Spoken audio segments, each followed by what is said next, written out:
Are there general guidelines for timeframes for how long it takes to see improvements from supplements?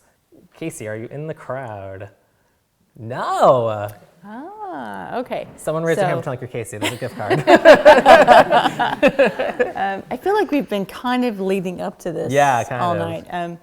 So the interesting thing about supplements is they're all different. We talked about hoof supplements earlier. The hoof grows from the hairline 1/4 of an inch a month, and it takes about a year to grow out. So you're not going to see the benefits of a hoof supplement until it might be even 6 months. I mean, some of those studies were 18 months, 2 years. So hoof supplements, I think, are probably one of the longest Patience lasting. is your friend. Yeah. On the other extreme would be something like electrolytes. Electrolytes are something like they have, let's say, sodium chloride, calcium, magnesium. What you don't need, what's excess, gets excreted in the urine. And so you can't preload electrolytes. Let's say you're going on a trip, or you're doing a endurance ride or something. You can't start giving the horse electrolytes a week before, because they're just going to pee them out. So you start the day before, or the day of, or the day after, and you use them more as a replenish at the time. So that's not something that you need to start months and months ahead of time. Some other examples are, like a non-sweating. Yes. That's important to start. Anhidrosis. Yeah, that's important to start before the season.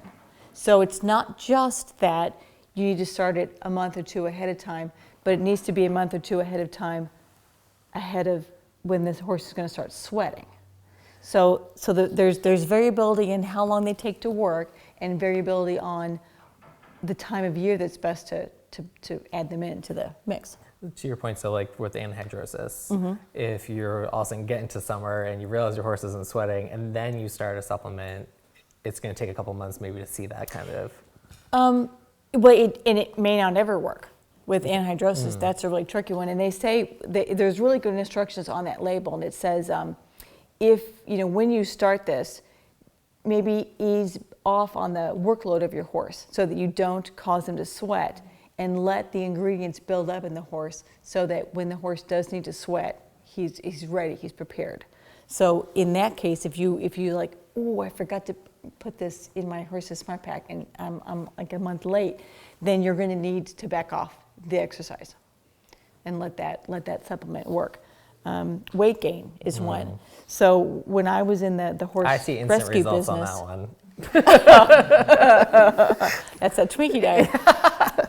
When I was in the horse rescue business, it took, for a horse that we would impound, it took about 2 weeks to see a weight change. But I mean, that was a skin and bones horse. So I tell people at least a month, 6 weeks, maybe 2 months to see a change.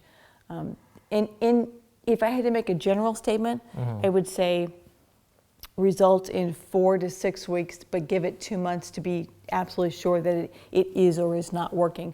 But again, it depends. Like, here's another one that's seasonal: insect defense. Yes. That's one that it needs to be in their system for a while, but it needs to be in the system before the bug season starts to sort of make them not attractive to insects, I think is how we say it. So we talked about time of year. Oh, and then also, are you expecting just to maintain the normal health of the horse, or are you looking to address a particular issue? That's a good point. Yeah, and then that's going to change how long it will, because if you're looking to support normal, you may not even see a change, but you know yourself, I'm giving omega-3s, I'm helping my horse's health and wellness is on the cellular level. But if you're looking to address an issue like the hooves we talked about, then you are going to be looking for visible results. So let's say something like a joint supplement. So like Rachel has a couple of young horses, and she might just be like, I want to maintain and help support. So therefore, she might not see like this drastic difference in movement. Exactly. She's just trying to support what's already there. Yeah. So it's kind of your expectations will also inform this decision of how long it takes for a supplement to, quote, work. Yeah. Is there also a component to like, each individual horse, like how they might metabolize, like this might That's feel the that's difference? always true. I mean, if you just even look at the horse's basic diet, the hay and the grain, you can feel like I would give my thoroughbred 2 bales of hay a day, and he was still a hard keeper. He was a 4. I could never get into a 5. Yeah. You know, and it's a little bit in how your horse metabolizes. So yeah, there's going to be individual variation there too, for sure. Does anyone take like pictures of their horses while they're at the barn?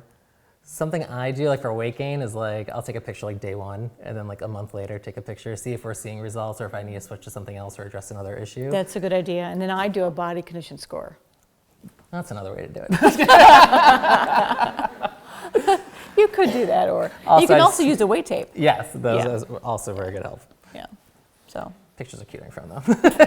good point. Good point. No, great question though. Thank you for that one, Casey.